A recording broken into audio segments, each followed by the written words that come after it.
بسم اللہ الرحمن الرحیم۔ اسی طرح حضرت ابو سلمہ رضی اللہ عنہ نے بھی اپنی بیوی حضرت ام سلمہ رضی اللہ عنہ کے ساتھ ہجرت کی۔ حضرت عامر ابن ابی ربیعہ رضی اللہ عنہ نے بھی اپنی بیوی کے ساتھ ہجرت کی۔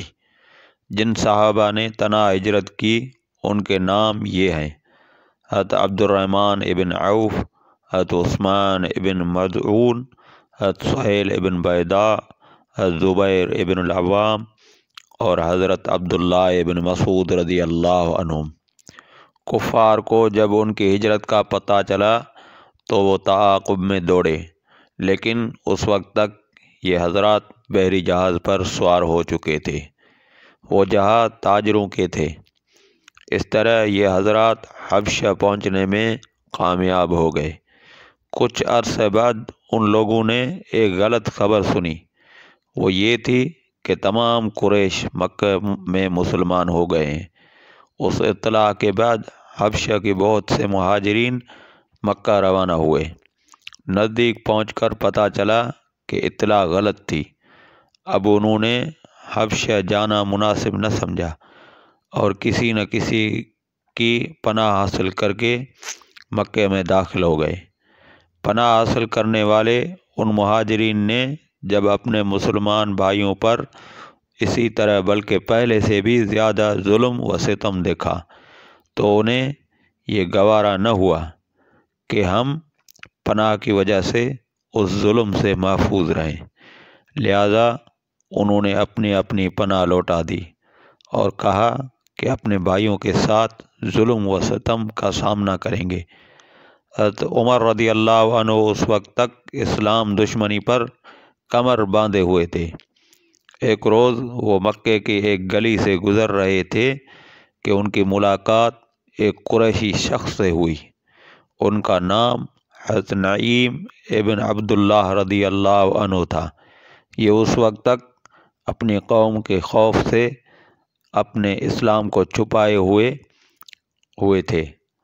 حضرت عمر رضی اللہ عنہ کے ہاتھ میں تلوار تھی۔ یہ پریشان ہو گئے۔ ان سے پوچھا کہ کیا ارادے ہیں؟ وہ بولے، محمد صلی اللہ علیہ وآلہ وسلم کو قتل کرنے جا رہا ہوں۔ یہ سن کر حضرت نعیم رضی اللہ عنہ نے کہا، پہلے اپنے گھر کی خبر لو، تمہاری بہن اور بہنوئی مسلمان ہو چکے ہیں۔ یہ سن کر حضرت عمر رضی اللہ عنہ جلال میں آ گئے۔ بہن کے گھر کا رخ کیا۔ حضرت عمر رضی اللہ عنہ کی بہن کا نام فاطمہ تھا۔ ان کے شوہر حضرت سعید بن زید رضی اللہ عنہ تھے۔ یہ عشرۃ المبشرہ میں شامل ہیں۔ حضرت عمر رضی اللہ عنہ کے چچا زاد بھائی بھی تھے۔ ادھر خود حضرت سعید کی بہن حضرت عاتقہ رضی اللہ عنہ حضرت عمر رضی اللہ عنہ کی بیوی تھی۔ بہن کے دروازے پر پہنچ کر انہوں نے دستک دی۔ اندر سے پوچھا گیا، کون ہے؟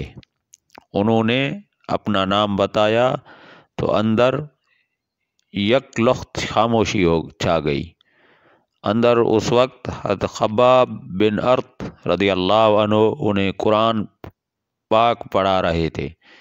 انہوں نے فوراً قرآن کے اوراق چھپا دیے۔ حضرت فاطمہ رضی اللہ عنہ نے اٹھ کر دروازہ کھولا۔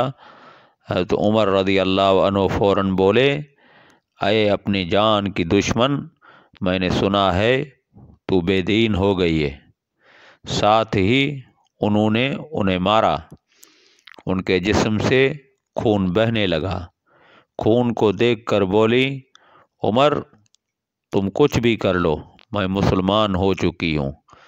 اب حضرت عمر رضی اللہ عنہ نے پوچھا، یہ کون سی کتاب تم پڑھ رہے تھے؟ مجھے دکھاؤ۔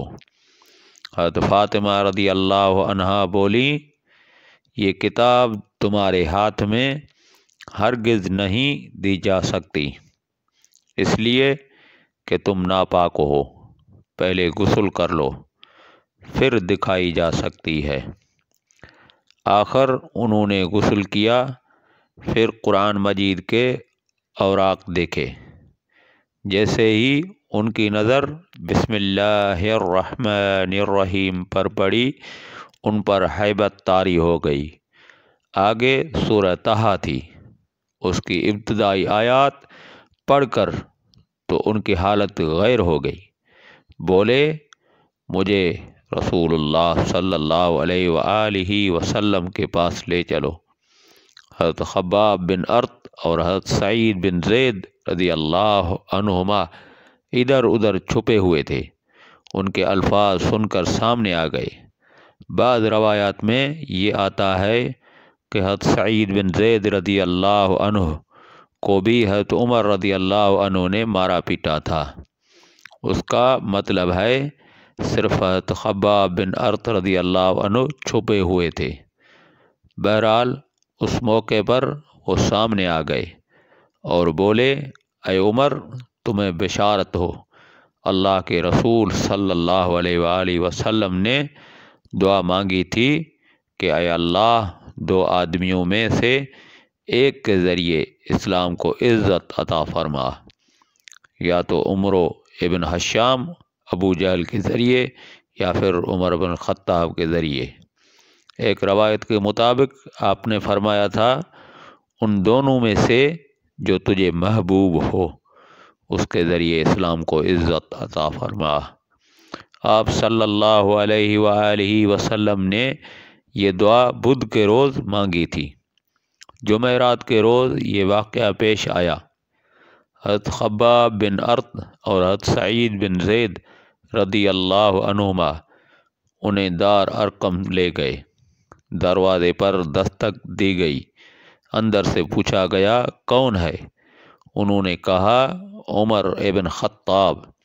یہ بات حضور کریم صلی اللہ علیہ وآلہ وسلم کو بتائی گئی کہ دروازے پر عمر بن خطاب ہیں۔ آپ نے ارشاد فرمایا دروازہ کھول دو، اگر اللہ تعالیٰ نے اس کے ساتھ خیر کا ارادہ فرمایا ہے تو ہدایت پالے گا۔ دروازہ کھولا گیا۔ حضرت حمزہ رضی اللہ عنہ نے انہیں اندر آنے کی اجازت دی۔ پھر دو صحابہ نے انہیں دائیں بائیں سے پکڑ کر آپ کی خدمت میں پہنچایا۔ آپ نے فرمایا انہیں چھوڑ دو۔ انہوں نے حضرت عمر رضی اللہ عنہ کو چھوڑ دیا۔ وہ نبی اکرم حضرت مصطفیٰ محمد صلی اللہ علیہ وآلہ وسلم کے سامنے بیٹھ گئے۔ آپ کریم صلی اللہ علیہ وآلہ وسلم نے ان کے کرتے کا دامن پکڑ کر انہیں اپنے طرف کھینچا اور فرمایا اے ابن خطاب اللہ کے لیے ہدایت کا رستہ اختیار کرو۔ انہوں نے فوراً کہا میں گواہی دیتا ہوں کہ اللہ تعالیٰ کے سوا معبود نہیں، اللہ تعالیٰ کے سوا کوئی معبود نہیں، اور یہ کہ آپ اللہ کے رسول ہیں۔ ان کے یہ الفاظ سنتے ہی نبی کریم صلی اللہ علیہ وآلہ وسلم اور مسلمانوں نے خوشی سے بے تاب ہو کر اس قدر زور سے تکبیر کہی مکہ کے گوشے گوشے تک کی آواز پہنچ گئی۔ آپ نے 3 بار ان کے سینے پر ہاتھ مار کر فرمایا اے اللہ عمر کے دل میں جو میل ہے اس کو نکال دے اور اس کی جگہ ایمان بھر دے۔ اس کے بعد حضرت عمر رضی اللہ عنہ قریش کے پاس پہنچے، انہیں بتایا کہ وہ اسلام لے آئے ہیں۔ قریش ان کے گرد جمع ہو گئے اور کہنے لگے لو عمر بھی بے دین ہو گیا ہے۔ عتبہ بن ربیعہ آپ پر جھپٹا، لیکن آپ نے اسے اٹھا کر زمین پر پٹک دیا۔ پھر کسی کو ان طرف بڑھنے کی جرت نہ ہوئی۔ اس کے بعد آپ نے اعلان فرمایا اللہ کی قسم آج کے بعد مسلمان اللہ تعالیٰ کی عبادت چھپ کر نہیں کریں گے۔ اس پر نبی کریم صلی اللہ علیہ وآلہ وسلم مسلمانوں کے ساتھ دار ارقم سے نکلے۔ حضرت عمر رضی اللہ تعالیٰ عنہ تلوار ہاتھ میں لیے آگے آگے چل رہے تھے۔ وہ کہتے جا رہے تھے لا الہ الا اللہ محمد الرسول اللہ صلی اللہ علیہ وآلہ وسلم، یہاں تک کہ سب حرم میں داخل ہو گئے۔ حضرت عمر رضی اللہ عنہ نے قریش سے فرمایا تم میں سے جس نے بھی اپنی جگہ سے حرکت کی میری تلوار اس کا فیصلہ کرے گی۔ وآخر دعوانا ان الحمد للہ رب العالمین۔ السلام علیکم ورحمۃ اللہ وبرکاتہ۔